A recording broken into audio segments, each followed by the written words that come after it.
to control them utterly is to take a little of their freedom at a time, to erode rights by 1,000 tiny, almost imperceptible reductions. And this way, the people will not see those rights and freedoms being removed until past the point at which these changes can be reversed. Adolf Hitler, Mein Kampf. As a society, we are currently experiencing a desensitization concerning our freedom of speech. While people are not being flogged in the public square or carted off from their families, our rights are being challenged. Most of us are not aware that our freedom of speech is in danger. However, some of us are all too familiar with this challenge and its devastating repercussions. Hello, my name is Peyton Stallings, and today I will be defending the thesis that compelled speech imposes upon our civil rights. I will present 3 points in order to defend my thesis. First, that free speech is protected by the First Amendment. Second, that compelled speech is prevalent in America today. Finally, that people should not be forced to speak against their convictions. I will then refute 2 counter-arguments against my thesis. First, that people should not be allowed to impose their convictions on others. And second, that hate speech is not protected by the First Amendment. Here are 4 key terms that need to be defined to fully understand my thesis. The first definition is compelled speech.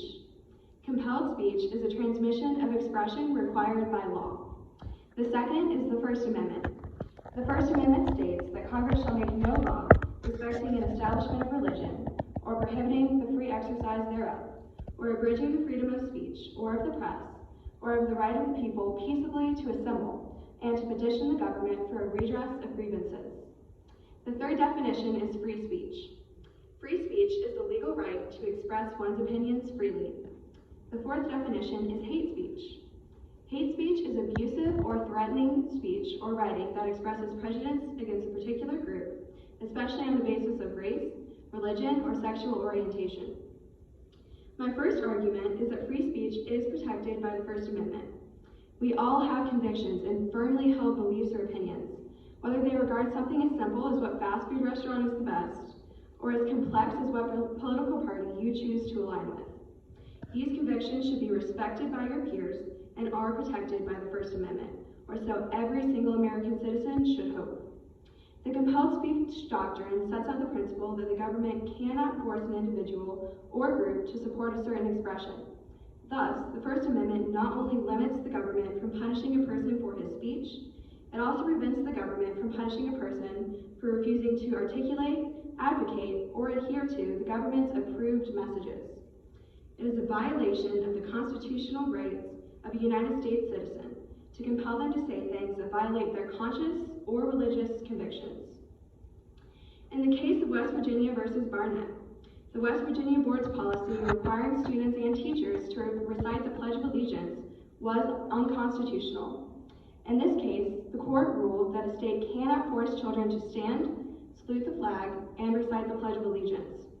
The justices held that school children who are Jehovah's Witnesses for religious reasons had a First Amendment right to not recite the Pledge of Allegiance or salute the U.S. flag. In off-sided language, Justice Robert H. Jackson asserted, if there is any fixed star in our constitutional constellation, it is that no official, high or petty, can prescribe what shall be orthodox in politics, nationalism, religion, or other matters of opinion, or force citizens to confess by word or act of faith therein. This case is an example of the First Amendment being honored in the Supreme Court. My second argument is that compelled speech is prevalent in America today. Though there are endless examples of this, I have chosen 3 to highlight. The first is the case of Peter Blaming versus West Point High School Board. During the summer of 2018, a transgender student at West Point High School in Virginia transitioned from female to male.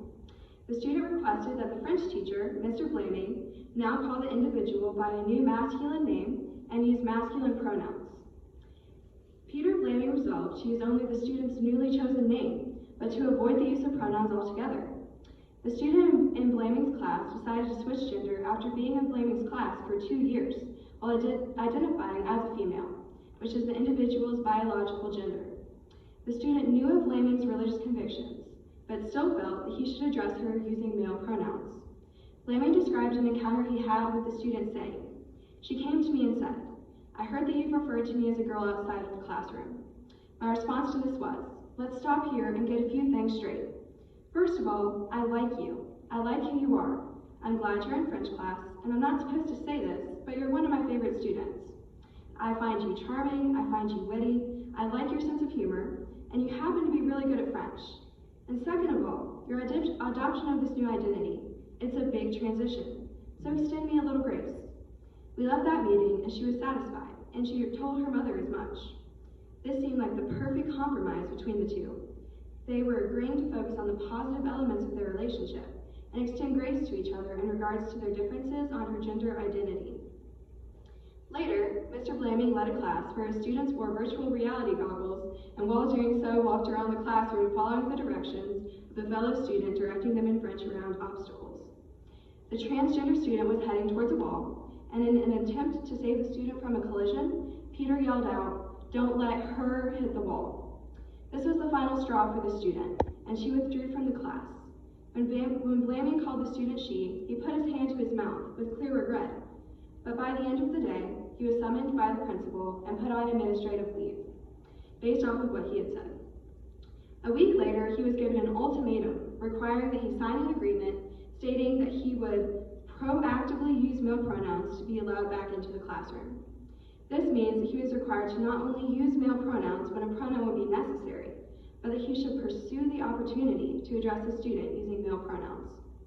He couldn't sign, and consequently, he was terminated. This directly violates his First Amendment rights, which state that he cannot be compelled to say anything that goes against his personal or religious beliefs. The second case is Alliance Defending Freedom versus the University of Alabama. The Alliance Defending Freedom attorneys representing a chapter of Young Americans for Liberty have filed a lawsuit against the University of Alabama to challenge the university's policy that requires students to obtain a permit to speak on campus 5 business days in advance. The policy violates Alabama's Forum Act, which requires public colleges and universities to respect the free speech rights of students on campus. The policy illegally prevents students from engaging in spontaneous expression and from promoting their events in a timely manner. This includes the student members of Young Americans for Liberty, who want to engage their peers in important policy debates. The policy requires students to request approval to speak days in advance, and because the permits are subject to the university's approval, administrators can pick and choose which events and viewpoints are allowed on campus. All students, regardless of viewpoints, have the freedom to share their beliefs and engage in civil debate on campus without first asking college administrators permission to speak, said Alliance Defending Freedom legal counsel Michael Ross. Universities are supposed to be the very places where students are free to explore diverse ideas and engage in civil and meaningful debate. But the University of Alabama is shutting down this debate with its burdensome speech policies. The third case is David Bentham versus the City of Charlotte. The Alliance Defending Freedom attorneys filed a federal lawsuit against the City of Charlotte in Mecklenburg County on behalf of David Bentham and 2 Christian pro-life organizations. Police arrested Bentham and arrested and/or cited other members of the organizations for engaging in peaceful prayer and sidewalk counseling outside of an abortion facility.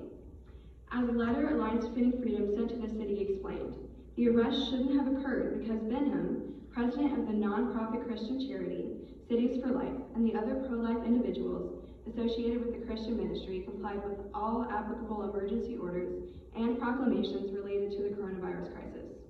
This wasn't about public health and safety. It was about the government silencing people because it doesn't like their point of view, said Alliance Defending Freedom Senior Counsel Kevin Theriot, Director of the Alliance Defending Freedom Center for Life. We support the efforts of public officials to prioritize health and safety, but if other people are free to walk and talk on sidewalks, people of faith should be too. They can't be singled out for their religious beliefs or because their form of speech is prayer or pro-life counseling. And if abortion businesses can stay open during the coronavirus crisis, nonprofit organizations that provide social services to women should be allowed outside, particularly when they are abiding by health and safety guidelines, as Mr. Bentham and the others were. These cases make it clear that our freedom of speech is being threatened in America today and will continue to be threatened until enough people resist. My third argument is that people should not be forced to speak against their convictions. This is every American citizen's right, and it should be protected. In the case of Peter Blaming versus West Point High School Board, we see that they were not only upset by what he did say, but also by what he didn't say. After the pronoun event in class, the student approached Blaming and said, "Mr. Blaming, you may have your religion, but you need to respect who I am." It seems that Blaming and the student had a very different idea of what this meant. Blaming believed he was respecting the student by treating her with kindness, calling her by her newly chosen name, and avoiding the intentional use of pronouns. But the student made it clear that she would not feel respected or be satisfied until she actually heard him say the words, acknowledging that she was now a male. Blaming viewed the student as more than just her gender, whereas the student focused her identity primarily on her newly chosen gender. West Point High School believed that there was more to the issue than just what Peter Blaming said. They strongly believed that he chose to alienate the student and discriminate against the LGBTQ community. They wanted to make an example of him to the other people who felt they had constitutional liberty to practice their convictions. In America, we are seeing a shift in what people think is hate speech and bullying. Some people now believe that having your own personal beliefs is hateful if it does not adhere to what society accepts as right. This is leading to the increased violation of free speech practices, which is unconstitutional. I will now address two anticipated counterarguments. The first counterargument I will refute states people should not be allowed to impose their convictions on others. In a video made by the organization referred to as All of the Above, the host, Jeffrey Garrett, says that he believes that Blaming's case does not have any merits at all. He strongly believes that the separation of church and state is supremely important, and that Blaming had no right to impose his beliefs on others. In our society, a person is entitled to their own faith and their own religious belief. Blaming is allowed to not approve of transgender persons in his home, but not in the public square. When you are a teacher, when you are an arm of the state, you do not have a right to impose your Christian beliefs on anyone else. Jeffrey Garrett goes on to say that by avoiding the use of pronouns, Blaming was bullying, harassing, and intimidating his student. He says that Blaming doesn't support religious freedom, and that your right to religious freedom stops when you infringe upon other people and their right to exist. I will refute this notion by stating that Peter Blaming was a teacher who never imposed his religious views onto others. All he did was refuse to say something that he did not believe to be true. This means that he did not try to change the student's mind about their sexuality or try to shame them in any way. Instead, all he wanted was to not have to say something he believed to be a lie. West Point High School wanted total obedience and compliance, and when they didn't receive this from Peter Blaming, he was terminated. Peter Blaming's lawsuit states Mr. Blaming believes both as a matter of human anatomy and religious conviction that sex is biologically fixed in each person and cannot be changed regardless of person's feelings or desires. Mr. Blaming's conscience and religious practice prohibited him from intentionally lying, and he sincerely believes that referring to a female as a male by using an objectively male pronoun was telling a lie. There is a large incongruity in regards to West Point High School School Board forcing their own personal beliefs on the public and on Peter Blaming. Free speech needs to go both ways. The school board is foisting its religious view on Peter Blaming and others, effectively showing their own hypocrisy. The school board's beliefs about the validity of the child's gender are not based on truth or science, and are therefore not factual, but merely opinion.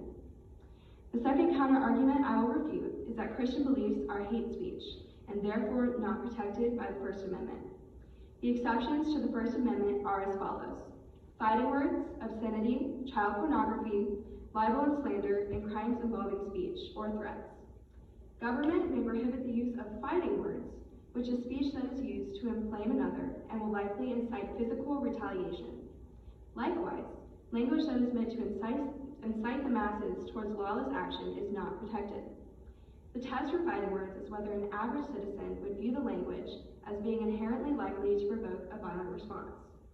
Saying things that offend people or make them angry does not qualify as hate speech, and therefore does not deserve to be treated as such. The issue is that hate speech has been falsely labeled as anything that hurts your feelings or that you disagree with. Christianity is not hate speech just because it offends people.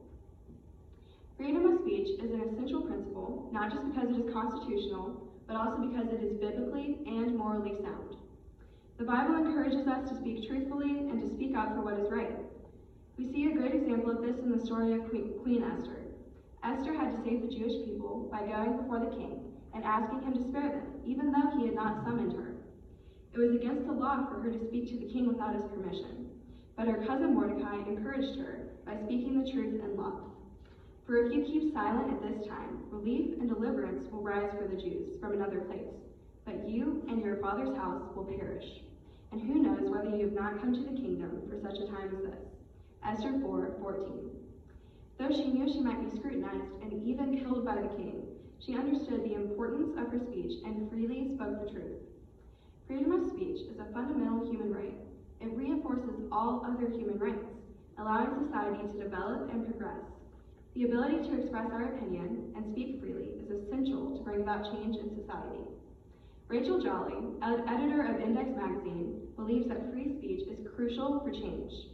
Free speech has always been important throughout history because it has been used to fight for change. When we talk about rights today, they wouldn't have been achieved without free speech. Think about a time from the past. Women not being allowed to vote or terrible working conditions in the mines. Free speech is important as it has helped to change these things. Free speech is not only about your ability to speak, but also about your ability to listen to others, as well as offering your own opinion. We are going through a time where people don't want to coexist with people they disagree with. People need to dialogue and learn from people who disagree with them. Otherwise, nothing will change. When researching the sources that were the most useful, the ones that were the most useful were the Alliance Defending Freedom cases, as well as the First Amendment. The Alliance Defending Freedom cases gave me a cumulative overlook on the cases regarding freedom of speech in America, and helped me to understand that the cases I highlighted in my thesis were not isolated instances, but instead rather representative of a much larger trend. The First Amendment aided my understanding of the constitutional foundation for my thesis, which is essential.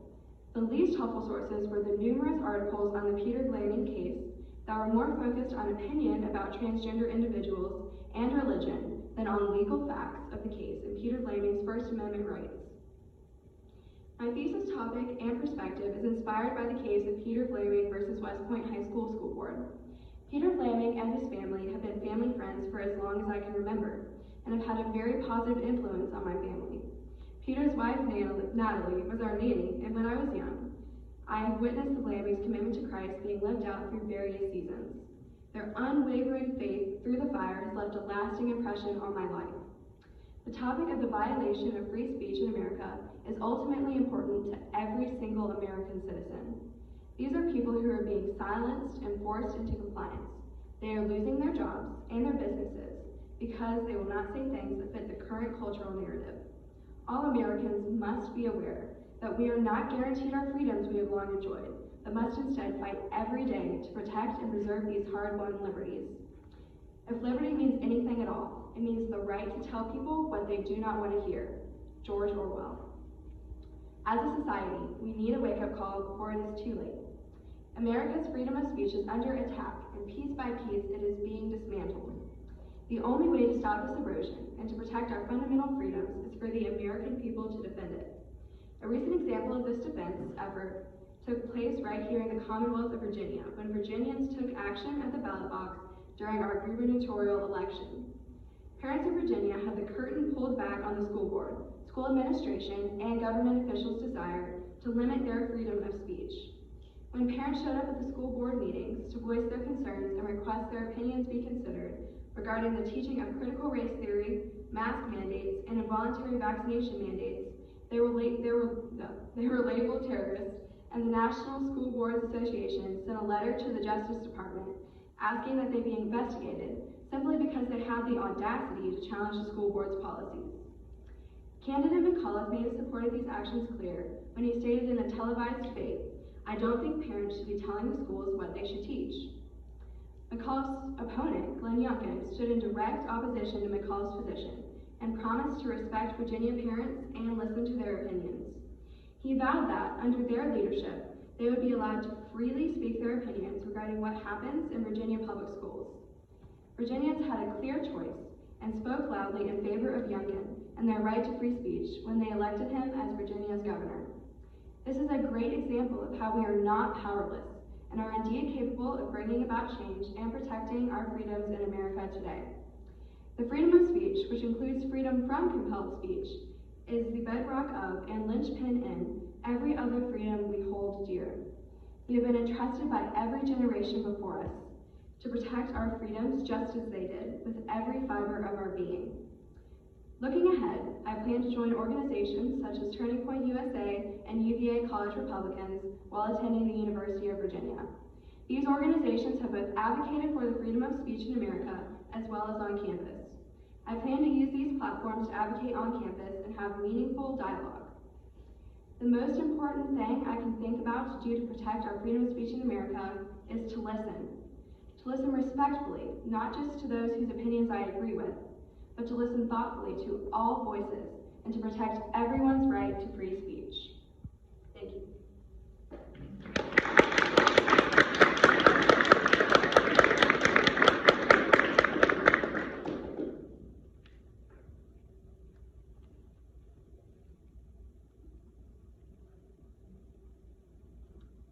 I will now take any questions that you guys have.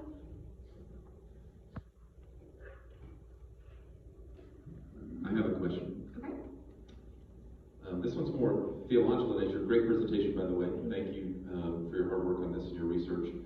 So Scripture speaks to our speech frequently. And you brought up Esther's example of speaking even at great risk to herself. But there are other times where Scripture speaks to what it gives direction on what we should and should not say. So, for example, Ephesians 4:29, let no corrupting talk come out of your mouths, but only such as is good for building up, as fits the occasion, that it may give grace to those who hear. How might a question like, how does Scripture's prohibiting certain types of speech relate to your topic of freedom of speech? Is Scripture prohibiting or restraining freedom of speech? So I would say that Scripture is not prohibiting the freedom of speech, and just in the example of Peter blaming and the use of his speech as a Christian, he was not trying to in any way hurt the student or affect their learning environment whatsoever. In fact, he said that he was not pursuing the opportunity to use pronouns at all because he knew that it was offensive to the student, and he didn't want them to feel not valued. And so he avoided the use of that altogether. Only in caring for the student and in a legitimate mistake did he use pronouns about the student, and that was to protect her from hitting a wall. And so the real issue wasn't that he was pursuing the opportunity to use female pronouns. It was that he was being forced, he was being compelled to say something that he knew not to be true. And he couldn't lie to his student. Any other questions? Are you familiar with the case Brandenburg v. Ohio? Could you refresh me? I might have done some brief research on that, but it's not immediately. Yeah, the Brandenburg case is all about hate speech. Okay. It's a United States Supreme Court case. Essentially, a group of Klansmen are burning crosses and swastikas on their lawn and are being prosecuted for doing it. So how might you distinguish or argue against or in favor of their freedom of speech? A little bit more background on the case. It's a public highway. Okay. They are burning the things so they're visible on the highway. And the Supreme Court says that's protected freedom of speech. Agree, disagree, what do you think? So you said that this incorporates hate speech. So I'll open by saying that this was not a part of my research that I did for this thesis topic, so I'm not going to be able to answer this question fully. But I will reference my definition of hate speech, and that was something that incited violence or hate towards a particular people group. And so I would say that from my very brief understanding of this case, I haven't really been able to do thorough research on this, that it would seem like that was inciting violence towards a people group. Anyone else? You referenced the recent movements by the Virginia legislators to limit critical race theory, including taught in classrooms, which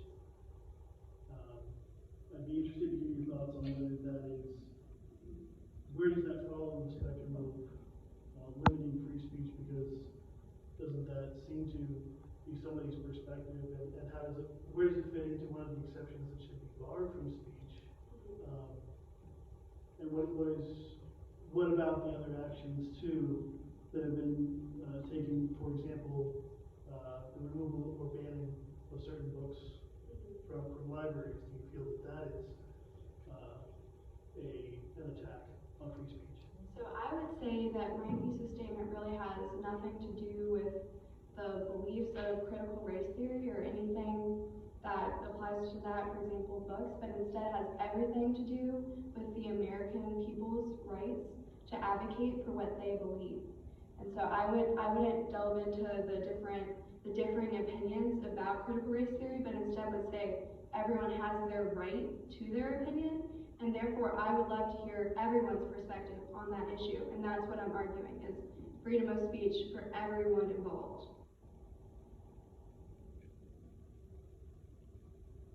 Does that answer your question? It does. I guess if I had a follow-up on it, I would just need to say, does it, if the perspective is that everybody's viewpoints should be heard, for example, in critical race theory, can that be achieved by banning critical race theory if it can't be talked about anymore in school? The main issue with the Mr. McAuliffe against Ms. Glenn Youngkin, it wasn't about critical race theory being taught in school. It was about the fact that Virginia parents weren't even made aware of the fact that it was being taught in school. And in fact, early in his campaign, he denied any allegations that critical race theory had been taught in school. And then later, research was done that showed in 3 separate instances that critical race theory was being promoted on a Virginia public school website during the time where Mr. McAuliffe was governor of Virginia. So it isn't about the concept of critical race theory and it being banned. It's about the fact that Virginia parents were being kept in the dark and their freedom of speech was being violated when they spoke up during a school board meeting and they spoke out against it. And instead of them being heard and listened to, they were instead labeled as terrorists and immediately dismissed. So that's what this issue is about. It isn't about critical race theory.